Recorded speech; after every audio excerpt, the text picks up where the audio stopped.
Hi guys, this is gsndon.com and I'm here with the Samsung Galaxy A3 2017 for a full review. We've already played with and reviewed the Samsung Galaxy A5 2017 edition, and here we are with the A3 new model. Now, we've already reviewed last year the Galaxy A3 2016, so we're ready for a comparison, a mental one, and of course we're also reviewing the phone. It's one of the few compact handsets nowadays, one of the few modern compact handsets. When I say compact, I mean 4.7 inch in diagonal, and it's very rare to see nowadays a phone below 5 inches. Of course, just like the A5, the design is inspired a lot by the Galaxy S7. It debuted in January this year and is priced right now at around $240 on Amazon and the likes. It comes in black, blue, gold or pink. And as I said before, the design is Galaxy S7 inspired. We got a 2.5D glass panel at the front, gently curved on the sides, and a 2.5D glass panel at the back, which is more visibly curved at the back side. Metal frame in between with pretty comfy buttons here, and also finally physical home button, something to press and something to hold on to with pretty good feedback. It's an IP68 certified phone, which means it's dust and water resilient, and it's pretty compact and comfy to use. Even with a single hand, as you can see, I'm having absolutely zero trouble going through all of its menus, settings and areas with a single hand. So very comfy, not slippery in spite of having so much glass. And if you want measurements, 7.9 millimeters, just like the Galaxy S7, and 138 grams, which is a bit on the light side, but still 6 grams heavier than the predecessor.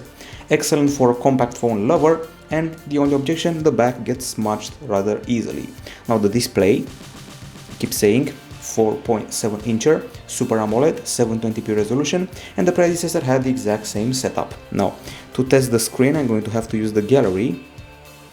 And here we go. Let's check out one of our test videos, which is this one here. And guess what? The gallery app has pretty good features for a mere gallery. So we have pop-up play, we have a GIF maker, and the experience, as you can see, the colors are popping out basically, and we've got very vivid colors, pretty good brightness, wide view angles. I can assure you that the contrast is good even in the sunlight, and the blacks are deep, typical for an AMOLED panel. Now, we also did a test under the microscope, and this is what the screen looks like under the microscope with a pentile matrix setup. And we also measured the brightness and achieved a value of 455 lux units, which is quite good, although it's inferior to the Galaxy A3 from last year, which had 504 lux units. Still, it's superior to the Huawei Mate 8 and the Huawei P10 Plus. Of course, if you want more from your screen, you're going to have to go to the settings area and play with the settings a bit. So here we got the brightness, we got the reduce blue light filter option with opacity slider, we got font options, style and size, screen mode, adaptive display, AMOLED cinema, AMOLED photo basic is also here, color balance with red, green and blue sliders, so you can tweak these ones if you want more realistic colors or those closer to the sRGB standard. Now, there is also an easy mode for people who are using a phone for the first time and don't want the fuss of a modern interface, icon frames, always on display, so you can show a clock and various layouts, notifications and such things. And this works when the phone is in standby. Okay, and screen timeout, status bar, smart stay, and that's about it. A very solid screen for such a small phone, one of the best actually at such a diagonal below 5 inches. Now that the screen is done and dusted and it's an excellent display, let's go to other features like the CPU, for example. So let's see what we're dealing with here. It's an octa-core Exynos 7870, and it comes with 2 GB of RAM as well, 16 GB of storage, of which 9.8 GB are available to the user. We don't have any lag per se here. You can actually do a bit of scrolling, messing around, open up your apps, open up your calendar with ease, go to the Play Store, start a new application, alternate between them, go to YouTube. As you can see, I'm not encountering any lag here or any problem, just that sometimes animations will be a bit longer than you'd want. It's not lag per se, but people may want a snappier experience. Now, gaming is done via Riptide GP Renegade, our typical benchmark game. We test it on all the phones, but this is one of the smaller ones. It's not every day that we get a 4.7 incher. Let's turn the volume down a bit to enjoy the graphics. You can already tell from the menu that it runs it like a champ, and I have to say that I've seen 3 GB RAM phones I've seen 2GB RAM phones, and this phone behaves more like a 3GB RAM one than a 2GB RAM one, so that's something to remember. Good looking water, pretty nice textures, snappy animations, and I'm digging the frame rate a lot. Nice visuals, no delay, lag or bump, except for my bumps into the scenery. Okay, so we're done with the gaming. Of course, it's time, you know what, the benchmarks. We also did those, and let's see what came out of that experience. So we got screenshots here and we got the usual array. I'm talking about your typical quadrant, Antutu, and so forth. So in quadrant, we surpassed the Asus Zenfone 2 and the Galaxy A5 from last year, which is impressive, but we score below the Huawei Honor 5X and the Orview X3 Soul Pro. In Antutu 6, a pretty reasonable score, above the Motorola Moto G5 and above the Galaxy A5 from 2016, but below the Sony Xperia XA. 3D Mark Ice Storm Unlimited, the gamer's benchmark. Well, here we did not have a very impressive result, it's rather modest, but somehow it sneaked above the Huawei G8 and Huawei Honor 5X, also below the Motorola Moto G5. The performance is pretty much on par or sometimes superior to the Moto G5, and it often beats the Galaxy A5 from last year. Now, we also did a temperature test or two, and we achieved up to 34.5 degrees Celsius after running the game Riptide GP Renegade, the one you saw before, which is quite nice. And when we run GFX Bench, it's 30.8 degrees Celsius, which means it's quite a cool phone and there's no overheating. Now, on the battery front, inside there is a 2350 mAh lithium-ion battery, which is quite promising, even though it's only an extra 50 mAh from the predecessor. On paper, we are being promised 41 hours of audio playback or 17 hours of video playback, and guess what? Our results were simply stunning. So we were able to get the phone to reach an amazing 15 hours and 39 minutes of continuous HD video playback, which places it 7th in our all-time top. So it beats the Galaxy A3 from last year with its 12 hours, and it beats the Galaxy S7 Edge, which is quite an impressive feature. In PC Mark, we also got a good result, and it's this one. It's crazy good, I would say. 13 hours and 20 minutes. It's in battery phone territory. It beats the last year model by quite a bit.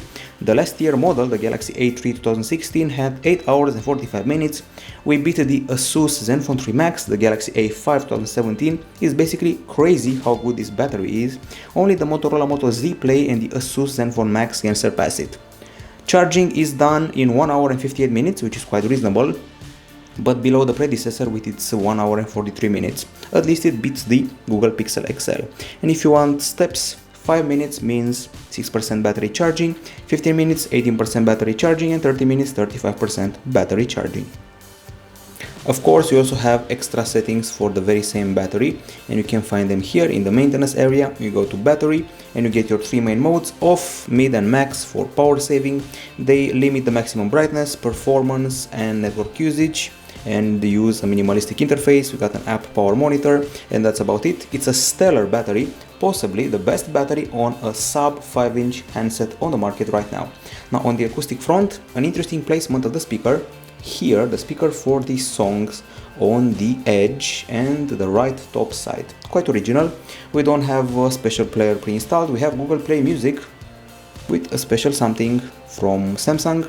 It's their very own equalizer with the usual settings. We got your knobs for bass, treble, instrument or vocal. We got your 5 or better said 7 custom channels, and the equalizer organized by genres, an upscaler, surround, tube amp pro, the basic settings you're already familiar with from many Samsung phones we've tested. Now, tunes sound like this.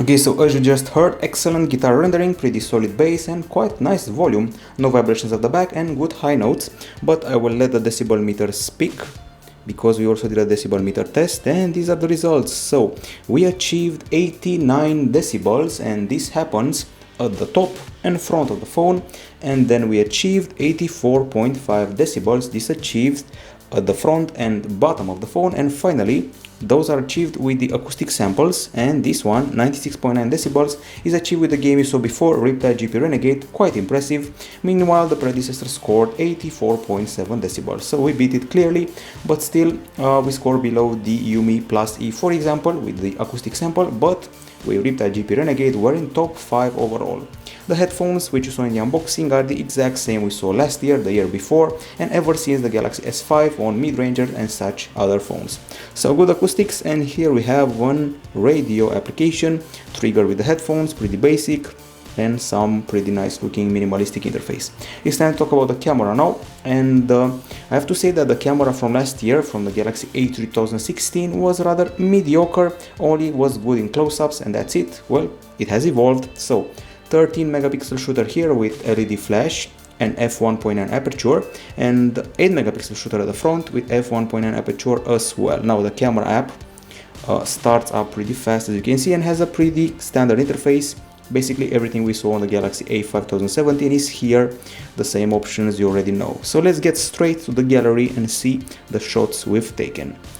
Okay, so one of the first things I noticed is the fact that this phone takes some pretty good selfies. Don't ask me why I started with the selfies, I just did. And let's see what's the proper order here so we can get this experience right.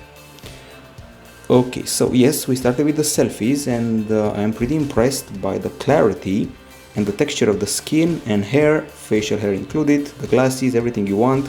For a phone that's priced around 240 bucks, I would say it takes some pretty good selfie pictures. Okay, so that's the front camera.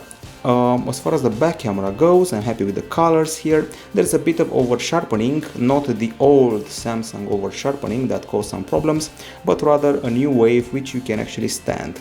Excellent level of details in close-ups and also in landscape shots. As you'll see in a minute, we've taken some pretty Facebook-worthy close-ups, or rather Instagram-worthy close-ups. Got a swan here, great details, and here we go again, landscape shot.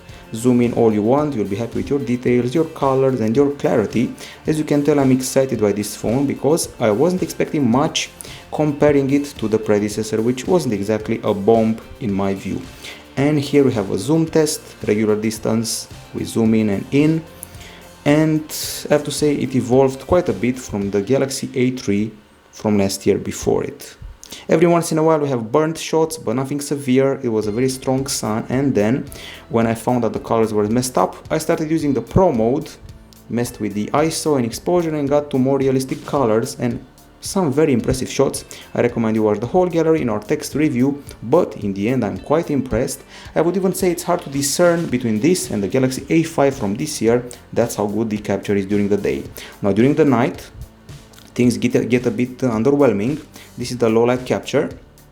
It seems good on this small screen, but if you see it on a bigger screen, you'll be underwhelmed. We got a bunch of moved shots, some blur here and there, pretty big street light halos. The flash is quite good. I'm also happy with the colors, but in the end, when the flash is not on, we have some blur, some moved shots, we lose details when zooming in, and it's not exactly a memorable phone for taking shots at night.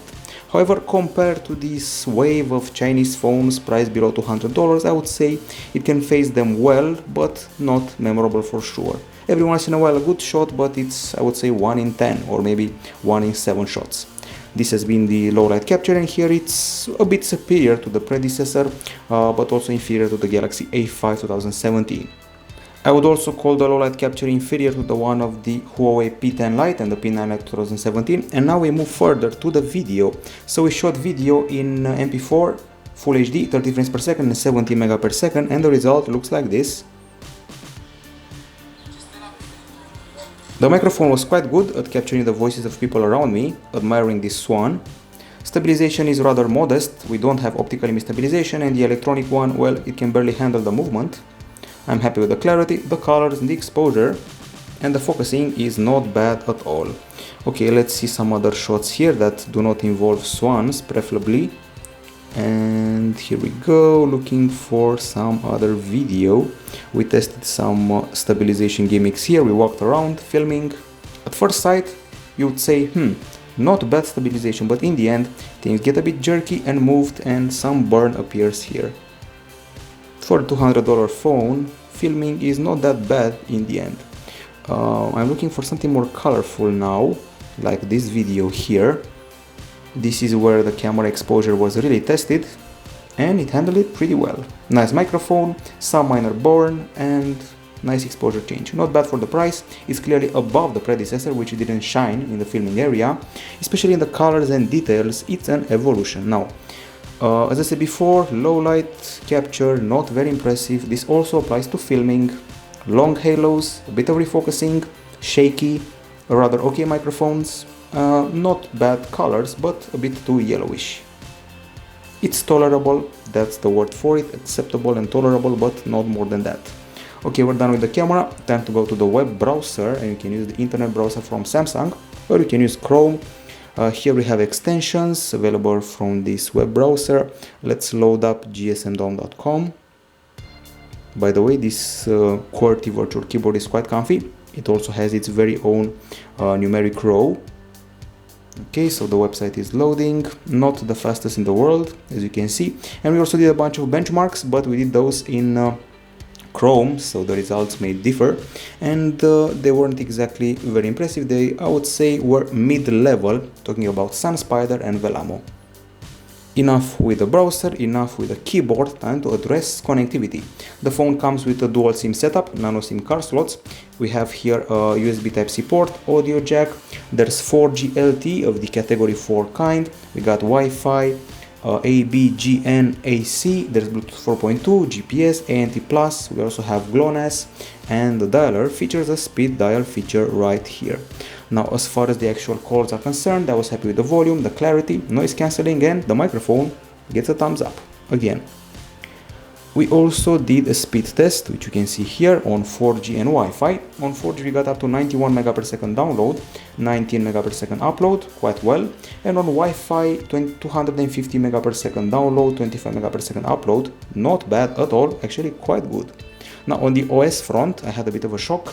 I was expecting Android Nougat, and instead we got Android Marshmallow 6.0.1. However, it has the Grace UX on top, the same one we saw on the Galaxy Note 7, for example. It's got a lot of white, lots of transparency. If you have to get the gist of it, you just have to look at the widgets. As you can see, transparency and a lot of white borders. That's the key of this UI. Carousel for multitasking, because we have here a small diagonal. You will not see any split screen action as far as I know, and the leftmost home screen is destined for the briefing by Flipboard application. And then we have the secure folder here somewhere where you can store your private stuff. Basically a whole new phone hidden on your phone. Lock your apps, use two identical apps on a device, and protect your data. Now the settings, before the settings you have the drop down section. Quick settings here and notifications, quite well organized and minimalistic, and the actual settings are here. With the organization started from the Note 7, we got sound, notifications, advanced features including those related to games, with your game launcher to gather all the games in one place and not be disturbed while gaming, and also record your gameplay. Quick launch the camera by pressing the home key twice in quick succession, which I just did. And a bunch of other options, maintenance ones, including device security with Knox in the mix, if you activate it, and finally extra security courtesy of the fingerprint scanner. Now this one has a very lengthy setup, maybe a bit annoying, but it's for your own good. That's what parents always say, it's for your own good. Okay, so just count the steps I'm taking to set up my fingerprint. My last count was around 20 or so. Some phones require 7 steps, some 12, but this one quite a few. Okay, and the unlock time, let's see that. You can also use your print to sign into websites or services and your Samsung account, so here we go. Not the fastest in the world, certainly not flagship level fast, but decent and working at a variety of degrees. Now, as far as the pre-installed apps go, I counted them all. I'm strictly talking about those that came with the phone already. 38 of them, quite a few, but luckily you can uninstall them. We got the Samsung Galaxy Apps Store here, if you want to download apps from their own store. And then we have a special folder with Microsoft apps, Excel, OneNote, Skype, PowerPoint, and Word. As I said before, you can turn this off and basically get rid of the apps if you don't want them, and disable them so you can remove your, let's say, bloatware. Here we have the Samsung apps. We got the famous Samsung Health, which a while ago was not available on lesser spec phones, so this is nice to have. You also have your health insights. We got voice recorder, Samsung members, and the quite useful Samsung Notes with a few brushes. They should be here. Talk about lag a bit. Okay, so brushes. Here we are, quite a few options for such a small phone, and a keyboard and voice also included. These are the pre-installed apps. We also have themes, and that's about it. So 38 of them, but you can uninstall many of them. So this is the end of the review, and time for the verdict for the Samsung Galaxy A3 2017. It's got a stellar battery on the Pro side. It's waterproof and dustproof. It has a very cute design, certainly a bright screen, pretty okay performance, good acoustics and good camera. I was impressed by the selfies, and those were the pros. Now on the cons side, well, it gets smudged very easily. We got poor low light capture even by these standards, by these price standards, and we got Android Marshmallow. I was expecting Nougat, to be honest. Not much storage left. I would say that those 9 GB are easily filled, and after a few apps you'll be left without much space. This is basically a tiny battery phone. Nobody promotes it as a battery phone, but believe me, it's got the heart of a battery phone.